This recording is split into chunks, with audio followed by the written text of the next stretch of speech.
Hallelujah, praise the lord. దేవుని యొక్క నామానికి మహిమ కలుగును గాక. హల్లెలూయా. హ్యాపీగా ఉన్నారా? లేరా? ఎందుకు? యేసయ్య సిలువ వేయబడ్డాడా? మనం హ్యాపీగా ఉండాలి. ఎందుకో తెలుసా? మనకు మారుగా ఆయన మరణించి మనకి ఆ శిక్ష నుండి తప్పించాడు కదా. ఆయన మనల్ని ఎందుకు ఫ్రీగా ఉంచాడు? మనల్ని ఎందుకు కాపాడాడు? మనం ఆనందంగా ఉండడం కోసం కదా. పరలోక రాజ్యానికి మరలా తిరిగి ఆయన యుద్ధకి చేరి తండ్రిని సమీపించాడు. అలాంటప్పుడు మనం సాడ్ ఫ్రైడే అని పెట్టాడా? Good Friday. గుడ్ అంటే ఏంటి? మంచి శుక్రవారం. మరి మంచి శుక్రవారం రోజు దుఃఖపడడం ఎందుకు? ఆయన మన మంచి కోసమే చేశాడు కదా. హల్లెలూయా. ఓకే, సో మనం కనుక చదువుకున్నట్లయితే లూకా సువార్త 23వ అధ్యాయము 34వ వచనం. యేసు, తండ్రి వీరేమి చేయుచున్నారో వీరెరుగరు కనుక వీరిని క్షమించమని చెప్పారు. వారు ఆయన వస్త్రములను పంచుకున్నట్టుగా చీపులు వేశారు. సో మనం చూసినట్లయితే ఈ యొక్క గుడ్ ఫ్రైడే రోజు ప్రతి చర్చెస్ లో ఈ యొక్క యేసు ప్రభువుని చివరి మాటలు, ఆ యొక్క 7 మాటల్ని ధ్యానిస్తూ ఉంటారు. ఎందుకు తెలుసా? ఎందుకంటే ఎవరైనా ఒక వ్యక్తి చనిపోయారే అనుకోండి, మన ఫ్యామిలీలో కానీ లేదా చర్చ్లో కానీ ఎవరైనా చనిపోయారనుకో, మనం ఏం చేస్తాం? ఏడ్చే ముందు వాళ్ళు చెప్పిన మాటలను మనం జ్ఞాపకం చేసుకుంటా ఉంటాం. ఎందుకంటే ఆ లాస్ట్ వర్డ్స్ ఏవైతే ఉన్నాయో, చివరి మాటలు చాలా ప్రాముఖ్యమైనవి. ఎందుకంటే తిరిగి ఆ వ్యక్తి మనతో మాట్లాడలేడు కాబట్టి. సో లోకల్గా మన యొక్క ఈ యొక్క లోకంలో మనం ఉన్నప్పుడు ఆ యొక్క చనిపోయిన వాళ్ళ యొక్క చివరి మాటల్ని మనం ప్రెషియస్ వర్డ్స్గా వాటిని జ్ఞాపకం చేసుకుంటూ, అలాంటి వ్యక్తి నాతో ఇలా చెప్పాడండి, ఇలా మాట్లాడాడు. ప్రవీణ్ పగడాల గారు చనిపోయారు కదా. సో చాలా మంది మనం ఏంటంటే ఆ యొక్క వ్యక్తి చెప్పిన చివరి వాక్యాలను కానీ, ఆ వ్యక్తి బ్రతుకున్నప్పుడు మనకు ఎవరికి తెలియదు, నాకైతే తెలియదు ఆయన ఎవరు, కానీ చనిపోయినప్పుడు మనం ఆయన వాక్యాలని, ఆయన రీల్స్ ని చూసి ఆయన చెప్పిన ప్రతి మాటని జ్ఞాపకం చేసుకొని, అయ్యో ఎంత గొప్ప వ్యక్తి చనిపోయాడే అని బాధపడతాము. చాలా మాటలు మనకి ప్రోత్సాహాన్ని కూడా ఇచ్చింది. అలాగే యేసు ప్రభు ఆ యొక్క 10వ శిలువలో చనిపోయేటప్పుడు ఆయన యొక్క 7 words ఏవైతే చివరి 7 మాటలు మాట్లాడాడో వాటన్నిటినీ మన జీవితాల్లో కొన్ని సత్యాలను తెలియజేస్తాయి. ఆ చివరి వర్డ్స్ మన జీవితాల్లో చాలా సత్యాలను తెలియజేస్తాయి. మన బైబిల్ చూసుకున్నట్లయితే బైబిల్లో దేవుడు జీవించిన కాలంలో 33.5 years, రైట్? సో ఆ యొక్క సమయంలో ఆయన జీవించినప్పుడు మాట్లాడిన చాలా మాటలు ఉన్నాయి బైబిల్లో కదా. కొత్త నిబంధనలు మనం చూసినట్లయితే ఆయన చేసిన ఉపమానాలే కానీ, అద్భుత ఆశ్చర్య కార్యాలు, మిరాకిల్స్ ప్రతి ఒక్కటి ఉన్నాయి కదా.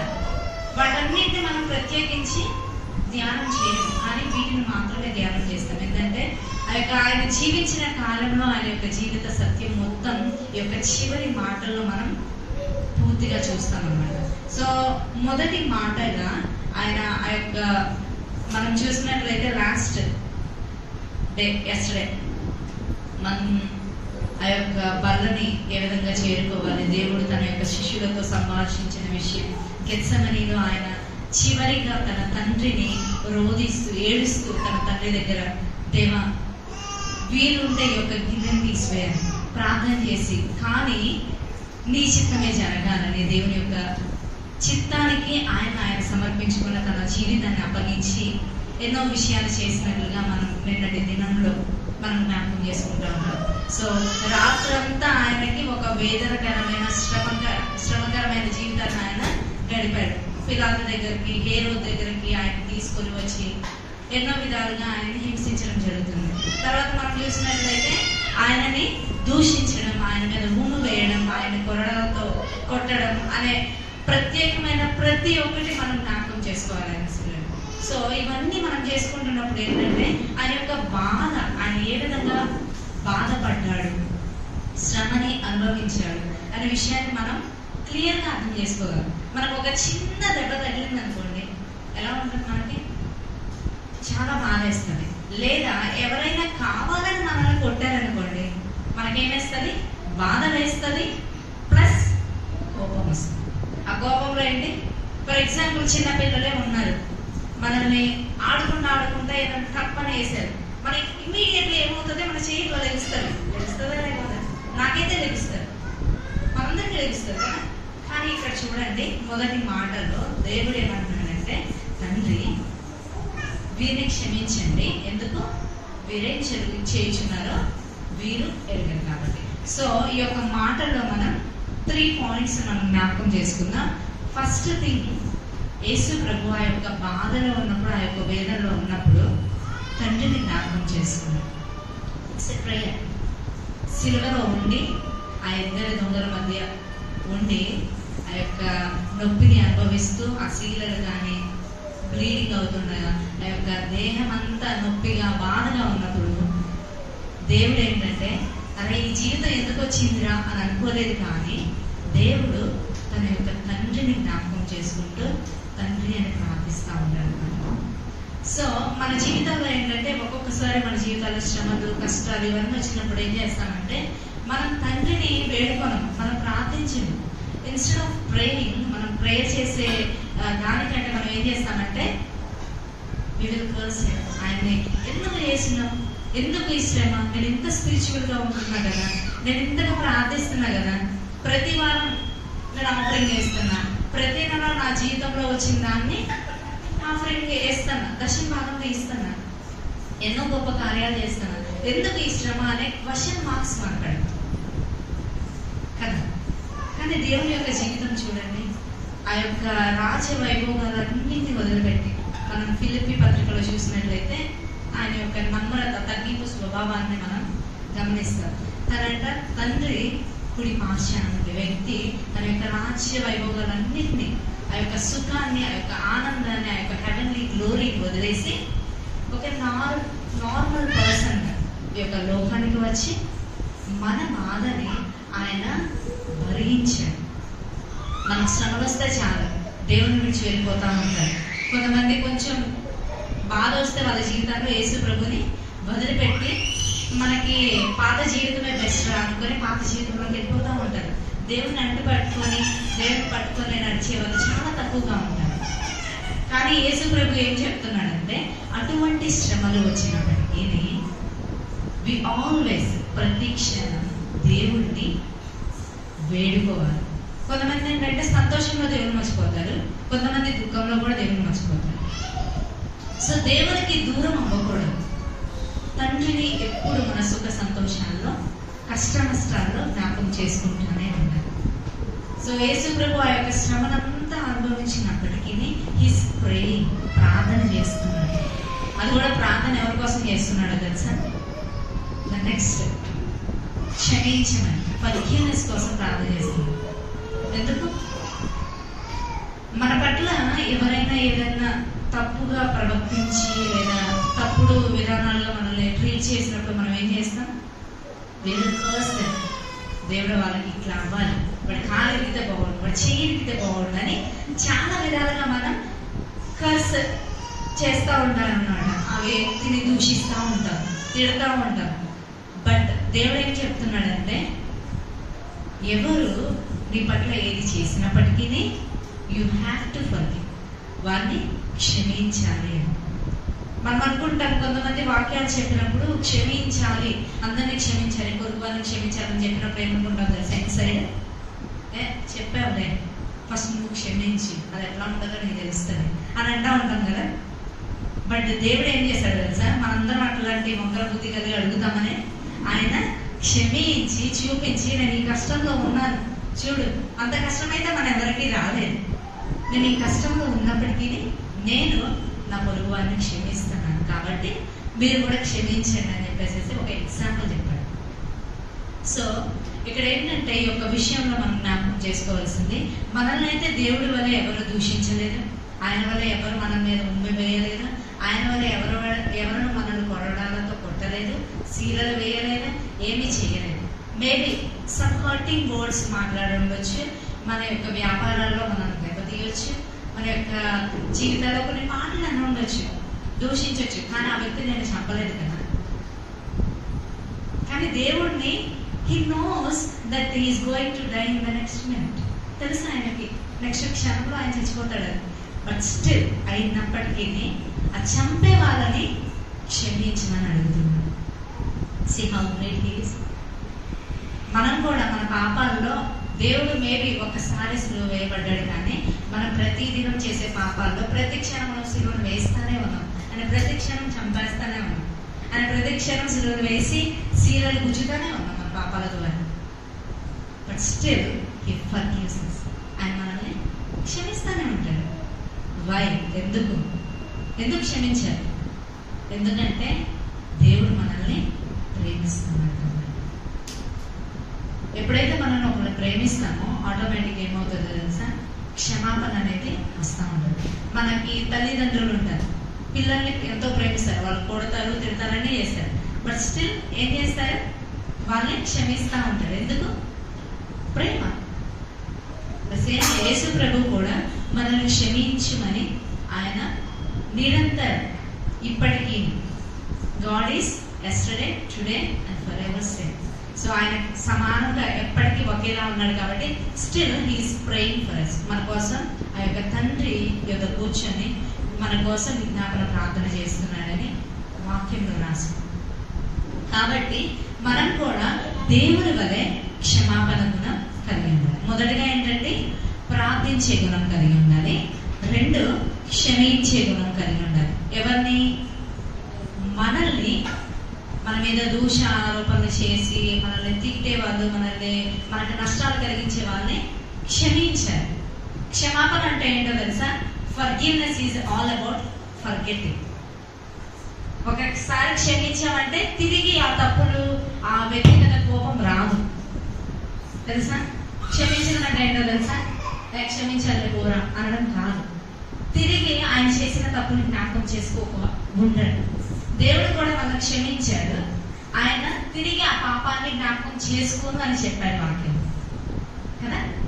సో మనం ఏంటంటే క్షమించామని నోటికి అంటాం కాదు, మనం తిరిగి ఆ వ్యక్తి కనిపించినప్పుడల్లా నోరు అదే అంటారు కదా, పల్లె పెట్టుకొని చేస్తామని అట్లా కోపం మనసులో నుంచి ఆటోమేటిక్గా వచ్చేస్తామని అంటే దానికి అర్థం నిజంగా మనం క్షమించలేదు. సో దేవుడు ఆ యొక్క కష్టాన్ని అనుభవించి అవన్నీ చేసి ఆయన ఏమంటున్నాడంటే క్షమించమని. దేవుడు వాళ్ళ కోసం ఆ యొక్క సైనికులే కానీ, ఆ యొక్క రోమ ప్రభుత్వమే కానీ, ఆ యొక్క యూదులే కానీ, దేవుడిని ఎవరైతే ఆయన దేవుడు కాదని దేవుడు ఆయన ఒప్పుకోకుండా ఆయన మీద పాపపు ఆరోపణలు మోపి ఇవన్నీ చేసే వాళ్ళందరినీ క్షమించమని ప్రార్థిస్తున్నాడు. అట్ ద సేమ్ టైం మనల్ని కూడా దేవుడు క్షమించమని ఆ యొక్క సిలువలో ఆ యొక్క తండ్రికి ప్రార్థిస్తున్నాడు. ఎందుకు ప్రార్థిస్తున్నాడు? ద రీజన్ ఎందుకు ఫర్గివ్నెస్ చేయాలో తెలుసా? They don't know what they are doing. వాళ్ళు ఏం చేస్తున్నారో తెలియదు కాబట్టి. సో మనం ఏంటంటే ఒకళ్ళు మన పట్ల తప్పుగా వ్యవహరిస్తున్నారు అంటే అర్థం వాళ్ళు ఏంటంటే ఆ యొక్క పాపపు రుచిలో ఉన్నారన్నమాట. పాపంలో ఉన్న వాడికి తన పాపం చేస్తున్నాను అని తెలుస్తుందా? పాపంలో మునిగిపోయిన వాడికి తెలుస్తుందా తను పాపం చేస్తున్నామని? తెలియదు. అందుకనే వాళ్ళు పాపాలు ఉన్నారు.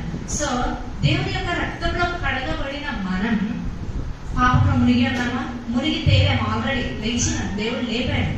ఇప్పుడు మనకేంటంటే స్పష్టంగా కనిపిస్తుంది, ఓకే వాళ్ళు తప్పు చేస్తున్నారు అలాంటప్పుడు మనం ఏం చేయాలి తెలుసా? వాళ్ళు ఏం చేస్తున్నారు ఎరుగరు కాబట్టి వాటిని క్షమించాలి. ఇక్కడ చూసినట్లయితే ఈ యొక్క ప్రజలు ఎవరైతే దేవుడి మీద ఆయన బట్టలు చిక్కుకొని చీట్లు వేశారు కదా, సైనికులే కదా, చీట్లు వేసుకున్నారు.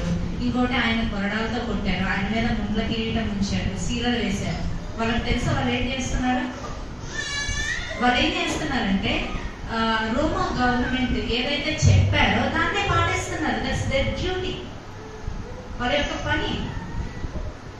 ఒకవేళ వాళ్ళు వేయకపోతే వేరే వాళ్ళు వేస్తారు.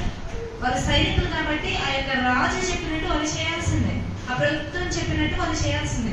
వాళ్ళు వాళ్ళ యొక్క డ్యూటీని నిర్వర్తిస్తున్నారు అంతే. ఆయన్ని చేర్చుకోవాల్సిన యూదులే ఏమన్నారంటే యేసుని సిలువ వేయండి, బర్బాన్ని వదిలిపెట్టమని చెప్పారు. తన ప్రజలే. ఎందుకంటే ఆ యొక్క పాపంలో మురిగి ఉన్నప్పుడంటే మనకి అర్థం కాదు ఏం చేస్తాము, we just follow, blindly follow. So ఇప్పుడు ఈ లోకంలో కూడా మనం చూసినట్లయితే మన శత్రువులే కానీ మన పట్ల బ్యాడ్ ఇంప్రెషన్ కలిగి ఉన్న వాళ్ళే కానీ లేదా మన పట్ల తప్పులు చేసే వాళ్ళే కానీ వాళ్ళందరూ ఏంటంటే పాపంలో మునిగి వాళ్ళకి అర్థం కావట్లేదు. ఎందుకంటే ఈ యొక్క లోకపు ఈ యొక్క బ్లైండ్నెస్, చీకటి అనేది వాళ్ళకి గుడ్డితనాన్ని కలిగజేస్తుందంట. అలా కలిగజేసినప్పుడు ఏంటంటే వాళ్ళు ఏం చేస్తున్నారో వాళ్ళకి అర్థం కాదు. అది తప్పని తెలియదు, ఉప్పని తెలియదు, తెలిసినా కానీ వాళ్ళు కంటిన్యూ చేస్తూనే ఉంటారు. కాబట్టి అటువంటి వారి కోసం మనము ఎక్కువగా ప్రార్థించాలి.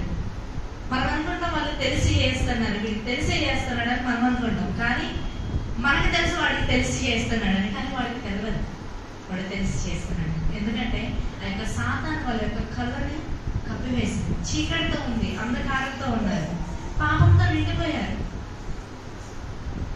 ఒక రూమ్ ఉంది, ఆ రూమ్ లో ఒక బ్యాడ్ స్మెల్ వస్తుంది. ఎప్పటి నుండో మీరు ఆ రూమ్ లోనే ఉన్నారు, బ్యాడ్ స్మెల్ వస్తుంది. అట్లా ఉన్నప్పుడు ఏంటంటే బయట నుండి ఎవరైనా వ్యక్తి వచ్చాడు ఆ రూమ్ కి, గప్పు మనిషి ఆ యొక్క వాసన వచ్చి వెళ్ళిపోతాడు. అదే లోపల ఉన్న వ్యక్తి ఏమైంది వాసన రావట్లేదా అని అడుగుతాడు. అవునా? ఎందుకు? ఎందుకంటే ఆ వ్యక్తి లోపలే ఉండి పూర్తిగా దాంతో మునిగిపోయాడు. ఆ వాసనలో అది మంచి వాసన చెడ్డ వాసన కానీ ఫస్ట్ లో మేబీ ఆ వ్యక్తికి అది స్మెల్ అని అనిపించవచ్చు, కానీ ఉండే కొద్ది అది కామన్ అయిపోతుంది.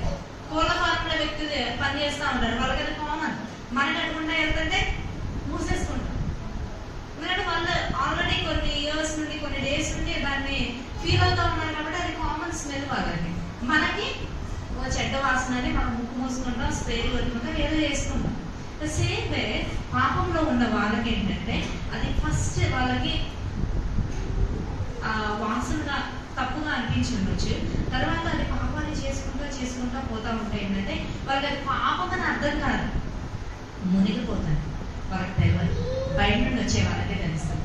సేమ్ వే మనం కూడా మన పట్ల తప్పు చేసే వాళ్ళని పాపులు అని చూడకుండా వాళ్ళకి తెలియదు కాబట్టి వాళ్ళు తెలియక చేస్తున్నారు. వాళ్ళ లోకంలో పాపంలో మునిగిపోయి అంధకారంలో ఉన్నారు కాబట్టి వాళ్ళు తెలియచేస్తున్నారు. కాబట్టి మనం ఏం చేయాలంటే ప్రతి దినం మన పట్ల తప్పుగా వ్యవహరించే వాళ్ళ కోసం ప్రార్థన చేయాలి.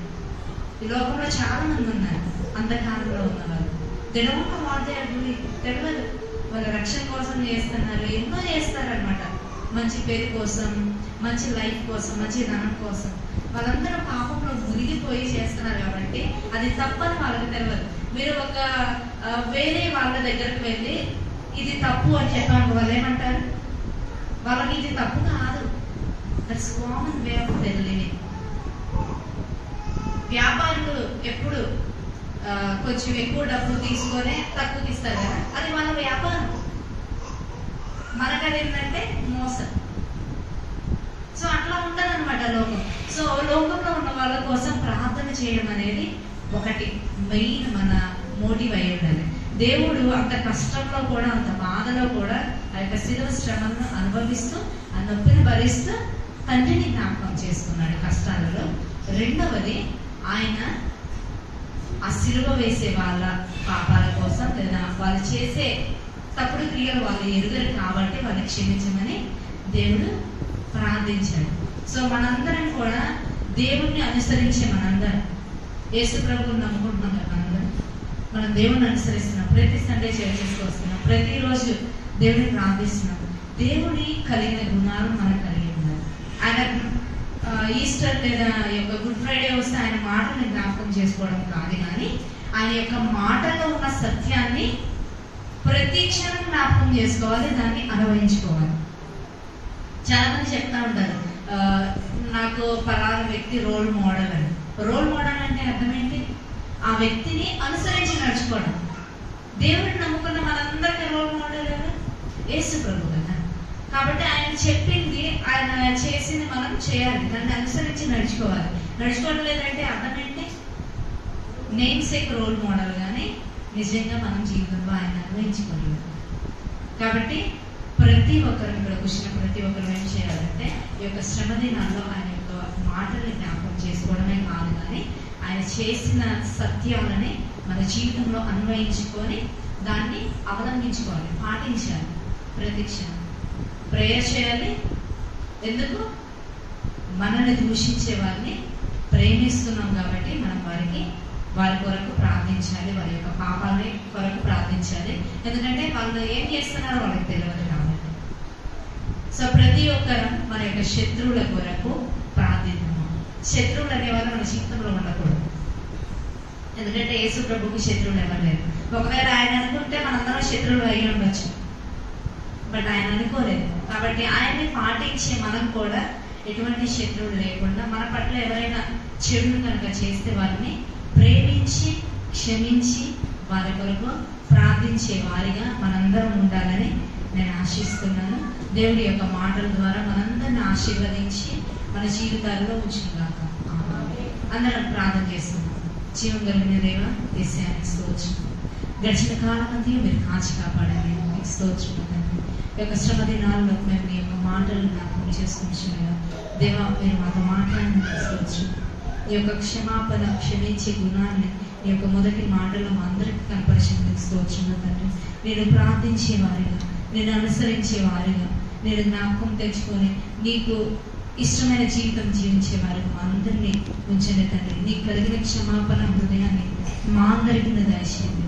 మా ద్వారా మీరు మాట్లాడి మా జీవితాలను మీరు సరిచేసి దేవా, మా యొక్క జీవితాల ద్వారా, మా యొక్క క్షమాపణ గుణాల ద్వారా అనేకులను నీ యొక్క చేర్చే వారిగా మమ్మల్ని అందరినీ ఆశీర్వదించండి. ఇకపై జరగబో ప్రతి విషయంలో మాటలో మీరు మాతో, మా హృదయాలతో మాట్లాడమని, వినగలిగిన హృదయాన్ని గ్రహించగలిగిన మనస్సు మా అందరికీ నేను దయచేయాలి. పరిశుద్ధుడైన యేసయ్య నామములో ప్రార్థిస్తున్నాను.